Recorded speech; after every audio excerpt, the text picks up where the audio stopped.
thank you to Liam's dad in 3rd grade. He discovered the painter and the title of the painting of the horse that I couldn't find and didn't remember.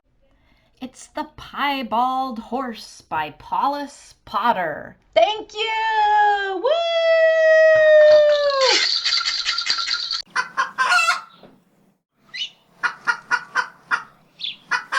Hi, big kids. This week we are going to look at the movement Surrealism.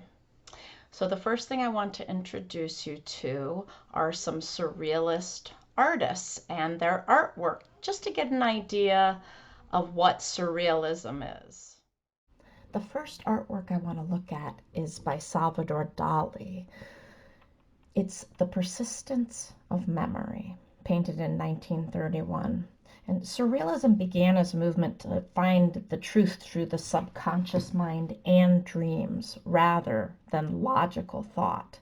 If you look at this painting, I want you to ask yourself, what makes sense and what does not make sense in this painting? Surrealistic artwork often looks like it's something from out of a dream. This second artwork is also by Salvador Dali. It was painted in 1958, and I want you to notice that the woman's head is a bouquet of flowers, and the butterfly is not the correct proportion in relationship to the person. Now we're going to jump way up to the year 1998 in this artwork by Vladimir Kush. I want you to carefully look at the candle's wick. Do you see anything unusual there? I see a little figure instead of the wick of a candle. Now, Surrealist artwork can look like a dream, but it can also look like a nightmare, like this photoshopped photograph by Flora Borsi. By changing the composition of an actual face and adding more mouths than should be there, Borsi has created a nightmarish and illogical human face. You can make any kind of surreal artwork that you want to. Now that you've looked at some surreal artworks, you might have an idea of what you want to create already. But you might need a little more help. And I wanted to look at an art word that surrealists often play with a lot, and that is proportion. Proportion is the size of one area. I have to go back a little. My proportion's off here. Yeek. The size of one area to another area. You might know the math word ratio. So I drew a little surrealistic picture of a flower that is twice the height of this house. That's a 2-to-1 ratio. So surrealists create fantastic proportions. In other words, proportions you don't find in real life, like a flower that's twice the size of a house. If you put two proportions together that you don't find in real life, you've created a surrealist artwork.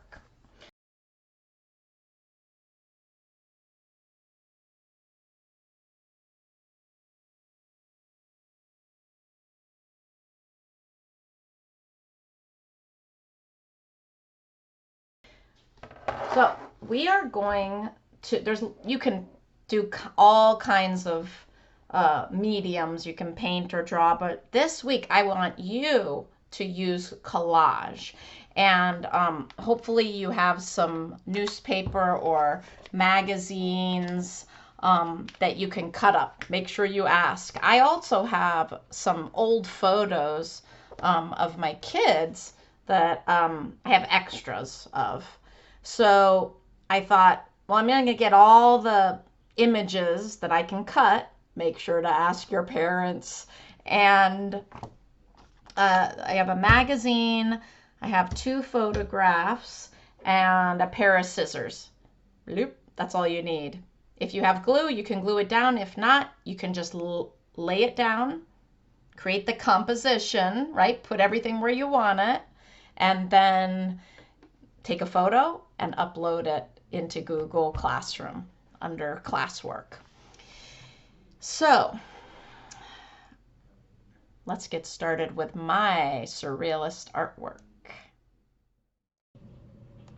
So I'm just looking through this magazine and I see this bed could be a good background.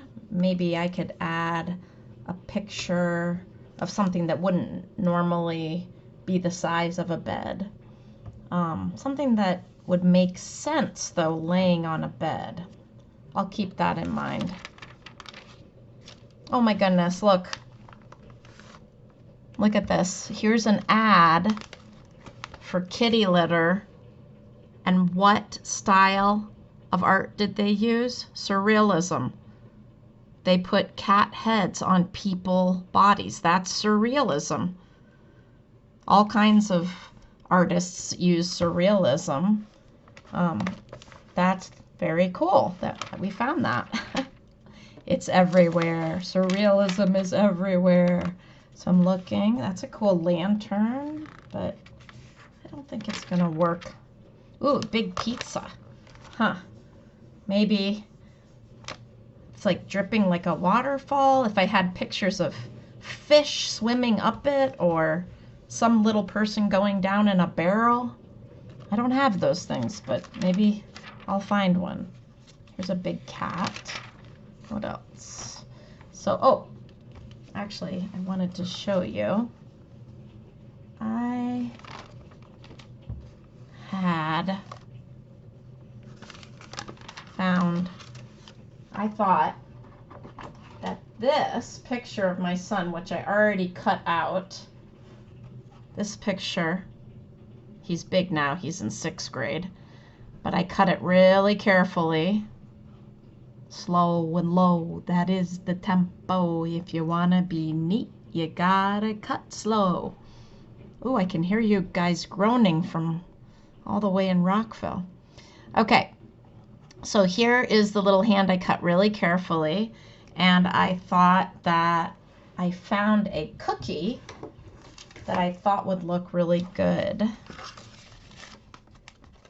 in there. Here's the cookie. So I cut it out really carefully, going slowly, and I cut right through the photo, and I put it there, and I thought, well, that doesn't look right. Well, maybe. It doesn't really look like a cookie, and now that I took it out of the little cookie wrapper, it looks just like a boogie board. That's my opinion. You might have a different one. But I think maybe if we angle it a little, so I made a little cut right there so I could slide the cookie up in there. You might need to make some cuts. And now I keep all your bits and pieces. You might have to puzzle it together. I don't know where that little piece is, but you know what? That's not, I don't think that looks like a cookie to me. But guess what? Later in the magazine, I found these cookies. And I was very excited. I cut all the words off. There were words on top, but I didn't want my surrealist collage to have words. So, and then I thought, oh, I could cut this cookie and put it here. But even better, I cut out this picture of my other son and his feet are perfectly positioned to be kind of balancing on the plate. So I thought, ooh, that is very funny and cool. And what kid wouldn't want a plate of giant cookies? Anyway, so now you can glue it down if you have glue. And remember, just use dots, not lots. And then you have to press 1, 2, 3, 4, 5, 6, 7, 8, 9, 10, 11, 12. Be careful. Rub the sticky glue off your fingers. I'm just pretending. My glue is in the closet. If you don't glue it, that's fine too. You can just take a picture of it in the composition that you want, upload it onto a Google Doc in Google Classroom, and turn it in under classwork. I like my little surrealistic collage. I think it's actually pretty cheerful. I wonder what kind of surrealistic collage you're going to make. A dream or a nightmare? All right. See you online.